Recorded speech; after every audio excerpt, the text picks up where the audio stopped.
સુરતના રાંદેર વિસ્તારમાં ભાવનગરની 20 વર્ષીય કોલેજ વિદ્યાર્થીનીએ ગળે ફાંસો ખાઈ આપઘાત કરી લેતા ચકચાર મચી જવા પામી છે। વિદ્યાર્થીની ભાવનગરની કોલેજમાં બીકોમના છેલ્લા વર્ષમાં અભ્યાસ કરતી હતી।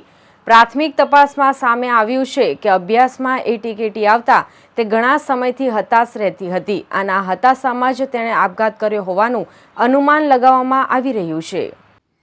એટીકેટી બાદ પરીક્ષાની તૈયારી માટે તે સુરત આવી હતી। પ્રાપ્ત માહિતી અનુસાર મૃતક યુવતી ભાવનગર કોલેજમાં ભણતી હતી। તેના માતા પિતા અને ભાઈ ભાવનગરમાં ભાડેથી રહેતા હતા। યુવતી ભણવામાં ખૂબ જ હોશિયાર હતી, પરંતુ પહેલીવાર તેને એટીકેટી આવતા તે ખૂબ જ ચિંતામાં આવી ગઈ હતી। આ એટીકેટી બાદ પરીક્ષાની તૈયારી માટે તે સુરત આવી હતી, જ્યારે તેના પિતા અને યુવતીનો ભાઈ ભાવનગરમાં જ રહેતા હતા।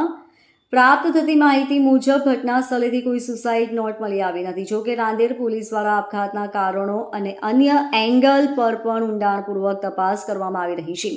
યુવતીના આ પગલાંથી તેના પરિવારમાં શોકનો માહોલ છવાઈ ગયો છે। એટીકેટીને કારણે એક હોશિયાર વિદ્યાર્થીનીએ આત્મઘાતી પગલું ભર્યું હોવાનું અનુમાન સૌ કોઈને સ્તબ્ધ કરી રહ્યું છે। Bureau report LK star news, Surat.